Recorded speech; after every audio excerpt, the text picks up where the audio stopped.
tababarkan maanta lagu soo gabagabeeyay magaalada Baydhabo ee xarunta gobolka Baay waxaa lagu baranayay sida loo keydiyo galalka feelasha dacwadaha ama kiisaska ay qaadaan maxkamadaha iyo saldhigyada magaalada Baydhabo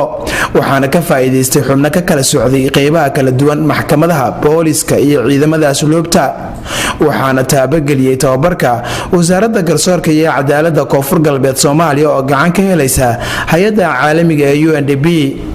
agaasimaha wasaaradda garsoorka iyo cadaaladda Koonfur Galbeed Soomaaliya Maxamed Deeq Cali Maxamed ayaa ugu horeyn sharaxaad ka bixinaya ujeedada tababarka iyo waxyaabaha uu ku qotomay barnaamijkii oo muddo 40 maalmo hanin dareeriya geekaninka eg kolba lankasta wala ku faa'iiday lankasta wali isku faa'iiday way la faday maadaama 40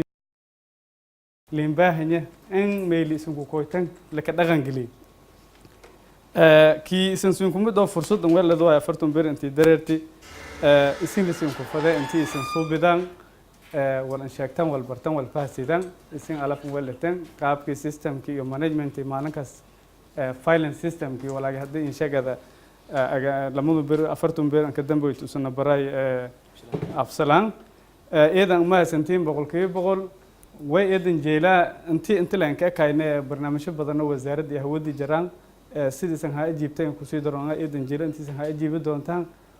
way baana eedanka in sheegada in ka taakiidiyay team wajara doona wasaaradda ku dareer maalin kasta oo mobilize la raw oo waqtan aan go'nayn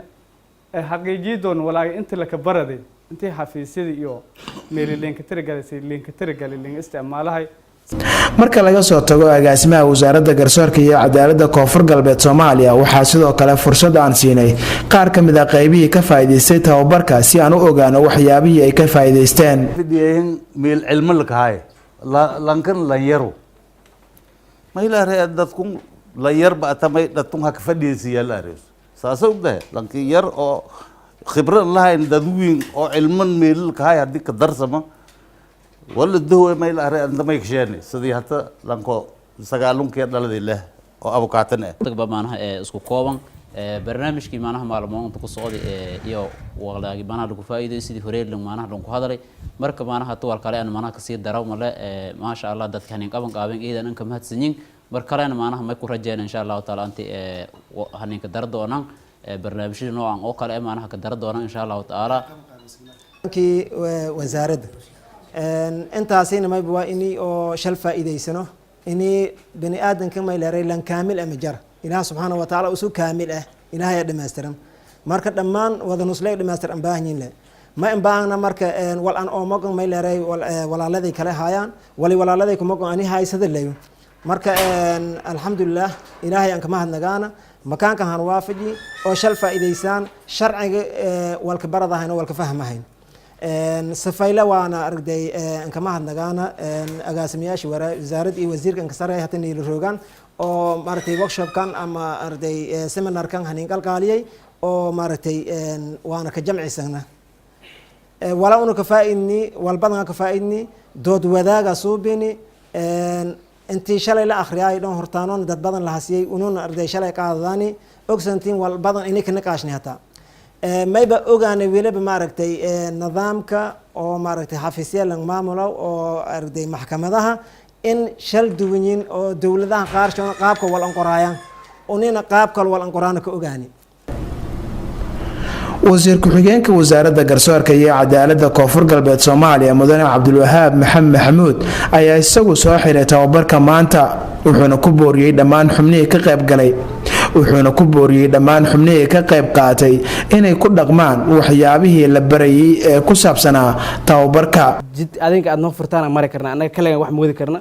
marka intaas ina hadal ku dheeraada ma rabo waxaan u mahad celinayaa macnaha qabanqaabayaasha soo qabanqaabiyay seminaarkan qiimaha badan oo adinku aad sheegteen marqaatina awtiin in laga faa'iiday inaan macnaha u mahad celiyay ugu horeysa hay'adda caalamiga UNDP oo naga saacido macnaha in maxkamadahan guud ahaan wasaaradda ayada naga saacido waa u mahad celinaa iyo dhammaan shaqaalaha wasaaradda ugu horeeya agaasimaha waa u mahad celinayaa sidii qiimaha badan qadarinta leh ee macnaha aad u kala faa'iideen waxaan aaminsanahay oo ninka rajaynaya in wixii meeshan macnaha maanta laga sheegay ay noqonin wax inta looga tagay ee la qaada laga hirgeliya meesha macnaha maxkamadaha waa ogtihiin filing system aa liin bare filing cases macnaha galdacwadeedka maanta aad qabato waxaa la rabaa 30 sano 40 sano naga dambaysa inuu faylkaas ku jiro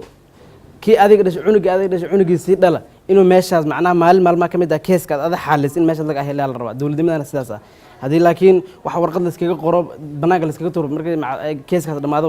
faa'iido ma yeelanayso marka waxaan idinka codsanayaa wixii maanta meeshaan ka qaadateen wixii meeshaan idinkaga sheegay inaad si dhab ah ugu dhaqangelisaan maxkamadaha taas ayaan ka codsanayaa inaan ku dheeraada mar rabo mar labaad in mar saddexaad baa idinka raaligelinaya macallin dhalinyaraan ah inaan hortiina ka khudbeeyo waa mas-uulnimada iga dhigtay laakiin ma dhahaya waa in ka aqoon badanayo waa in ka sarreeya intaas ma dhahaya shirkina waa inoo xiran yahay wasalaamu calaykum waraxmatullahi wabarakatu